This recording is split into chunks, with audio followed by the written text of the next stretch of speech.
Will the Senate please come to order? Madam Clerk, please call the roll. Senator Aquino. Senator Awa. Here. Senator Chang. Senator DeCoit. Excused.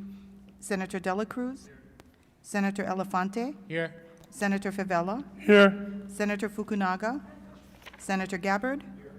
Senator Ihara. Senator Inoue. Present. Senator Kanuha. Senator Keith Agaran. Senator Keoho Kalole. Senator Kidani. Senator Kim. Senator Lee. Senator McKelvey. Aye. Senator Moriwaki. Senator Rhodes. Senator Richards. Senator San Buenaventura. Senator Shimabukuro. Senator Wakai. Senator DeCoit. Mr. President, Present. all 25 members are present. Thank you. The chair has read the journal of the preceding day and approves the same. Are there any introductions this morning? Senator Ke'eho Kalole. Thank you, Mr. President. Joining us in the gallery today are members of the Kaneohe and Kahaluu community who joined our office on a field trip to the Capitol to see us in action. They've attended hearings this morning. We'll watch our floor session today, and we'll pay a visit to the 5th floor and tour the building. So if you can please hold your applause till I've read off all of their names so that they can be entered into the journal so that you live forever in the record of the Hawaii State Senate. Please rise when I call your name. Stephen and Ruth Canham, Mike Kadang with his daughter Tate, who works in the Senate President's office, Randy Kennedy, Jane and Rod Martin, Barbara Nall, Gerald and Betsy Takesono, Linda and Jason Alento, Tiare Kaolelopono and Taimane Matua, Richard Burson, Charlan Nakamoto, Charles Naumu, Atuanya Jones, and Shelley and Lily Geider. Welcome to the Hawaii State Senate. Thank you. Further introduction, Senator Kanuha. Mr. President, I am pleased to introduce two distinguished guests that we have in our chamber today. First up, we have Erica Moritsugu. If you could stand and please hold your applause to the very end as I introduce these two amazing mana wahine. So Erica was appointed by President Joe Biden in April 2021 to serve as Deputy Assistant to the President and Asian American and Native Hawaiian and Pacific Islander Senior Liaison. So, colleagues, can you please join me in welcoming Erica Moritsugu to the Hawaii State Senate? We also have next to her, joining Erica, Georgette Furukawa. She is an advisor for the AA and NHPI Office of the Chief of Staff of the White House. And she's also Director of Public Engagement for the Permitting Council. Welcome to the Senate. Senator McKelvey. Thank you, Mr. President. I too am lucky to be joined by a couple of guests from Maui. They're here for the Manufacturing Day going on upstairs. First, I'd like to introduce somebody I worked closely with when she was on the County Council, the President of Pacific Biodiesel, Ms. Kelly King. And she's joined by her attorney and Chief Counsel, James Forrest. Could you please welcome them to the Hawaii State Senate? Further introductions? If not, Madam Clerk. On pages, Governor's Message numbers 621 to 629 transmit nominations to various boards and commissions. Governor's Message numbers 621 to 629 are referred in accordance with the referrals listed on the order of the day. On pages 3 to 6, Standing Committee Report numbers 1206 to 1224 for adoption. Senator Wakai. Mr. President, I move for the adoption of Standing Committee Reports numbers 1206 to 1224. Senator DeCoit. I second the motion. It's been moved and seconded. Is there any discussion? Any objections? If not, the motion is carried. Standing Committee Report number 1225 for one-day notice. So ordered. On pages 6 and 7, deferred matters, Standing Committee Report Numbers 1195 and 1196 for adoption. Senator Wakai. Mr. President, I move for the adoption of Standing Committee Reports Numbers 1195 and 1196. Senator Decoit. I second the motion. It has been moved and seconded. Is there any discussion? Any objections? If not, the motion is carried. On page 7, third reading. If there are no objections from the members, we will be taking third reading on consent. Third reading of House Bill 90 relating to committee fundraisers. Is there any discussion? Senator San Buenaventura. Thank you, Mr. President. I stand in support with reservations. Please proceed. In support because it promotes transparency. Reservations because with the removal of the $25 limit, it actually appears that we are targeting grassroots fundraising, which I think we should really be promoting. And secondly, because based upon the testimony of the Campaign Spending Commission, this doesn't actually solve the problem that they want to solve. And for those reasons, I stand with reservations. Thank you. So noted. Further discussion? If not, do we have unanimous consent? Any reservations? Any no votes? 25 ayes. Thank you. HB 90 passes third reading. Third reading of House Bill 93 relating to organizational reports. Is there any discussion? If not, do we have unanimous consent? Any reservations? Any no votes? 25 ayes. Thank you. HB 93 passes third reading. Referrals and re-referrals. Referrals and re-referrals are made in accordance with the supplemental orders of the day that may be filed later today. No further business, Mr. President. Are there any announcements today? Senator Lee. Thank you, Mr. President.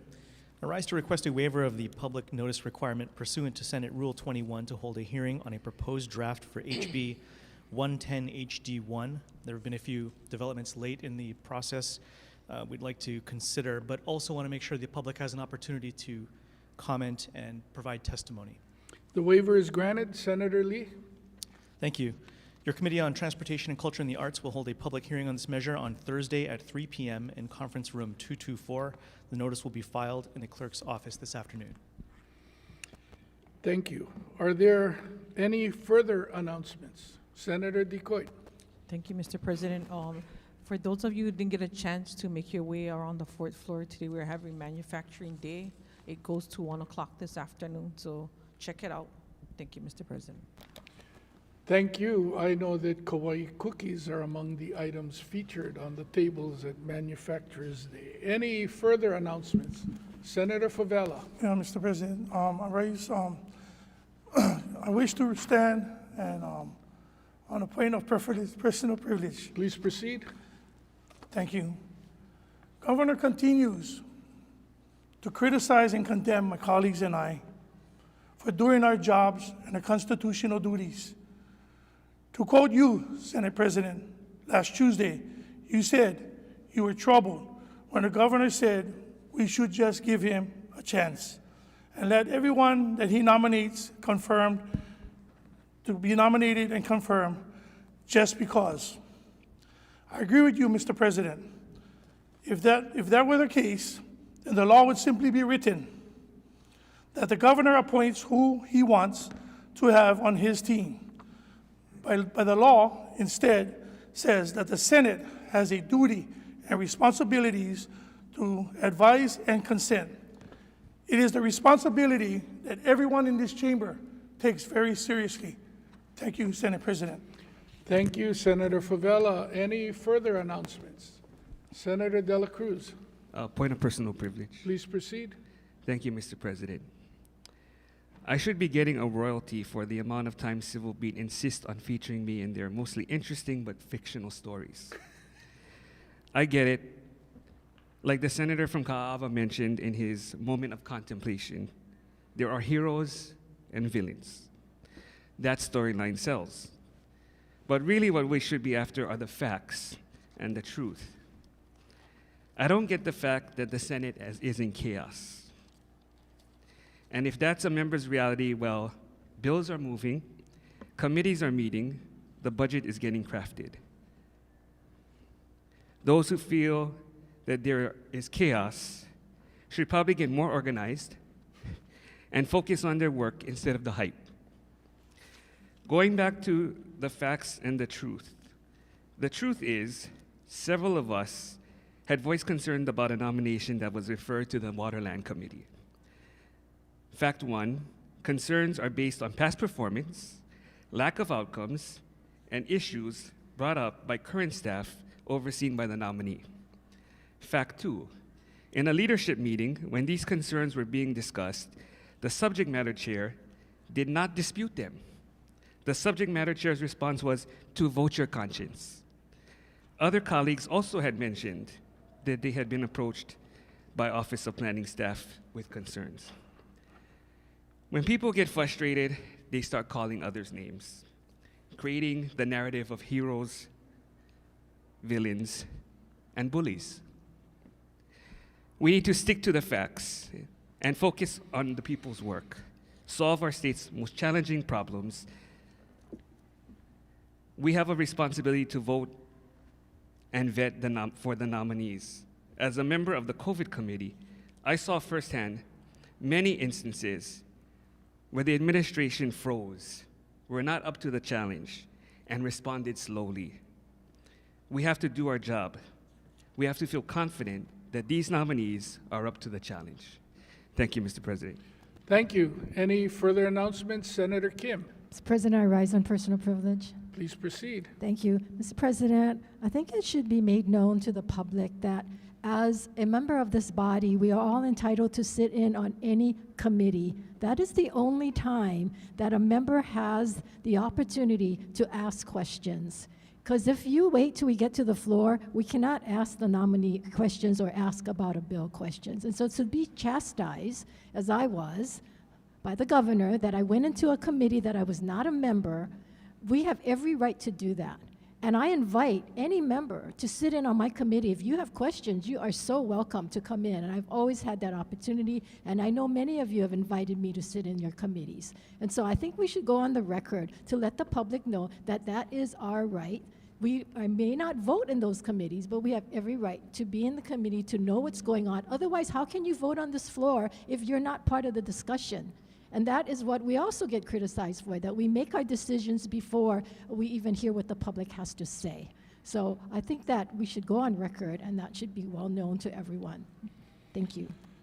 Thank you. And again, I have no problem reiterating that any member can go into another committee meeting. All we ask the individual members to do is to notify the committee chair that you're intending to go. And it is not whether you're going to get permission from that chair or not. We want to make sure that if you're attending, that there will be the appropriate seat at the table, that we have name plate to identify who you are, and that the microphone will be available so that not only the person who is testifying would hear any question you have, but for the people who are watching, that they would be able to hear what the discussion is. And that's the purpose of notifying the chair. But that is our operating rule, and that is a normal course of action if a member wants to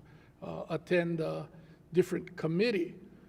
Unfortunately, most of you are too busy working in the committees that you are assigned, and it doesn't happen that often. But anybody who wants to go has the opportunity to do so, as long as they notify the chair, so we can make the proper arrangements for your participation to be effective. Do we have any further announcements today? I was going to say lunch, but anyway, immediately after this meeting, we will have a leadership meeting in my office. Also, we would like to invite both Erica and Georgette to come to the floor so that any of the members who would like to take a picture can do so. And in Erica's case in particular, it may be 3 or 4 years ago, where we had both her father, who was the acting Surgeon General of the United States of America, and Norman Mineta, the Transportation Secretary, both serving in the cabinet of President Clinton as 2 Asian Americans who were breaking through the glass ceiling by holding those positions. Senator Wakai. Mr. President, I move that the Senate stand adjourned until 11:30 a.m. tomorrow. Senator Decoit. I second the motion. It's been moved and seconded. If there are no objections from the members, the Senate will stand adjourned until 11:30 a.m. tomorrow.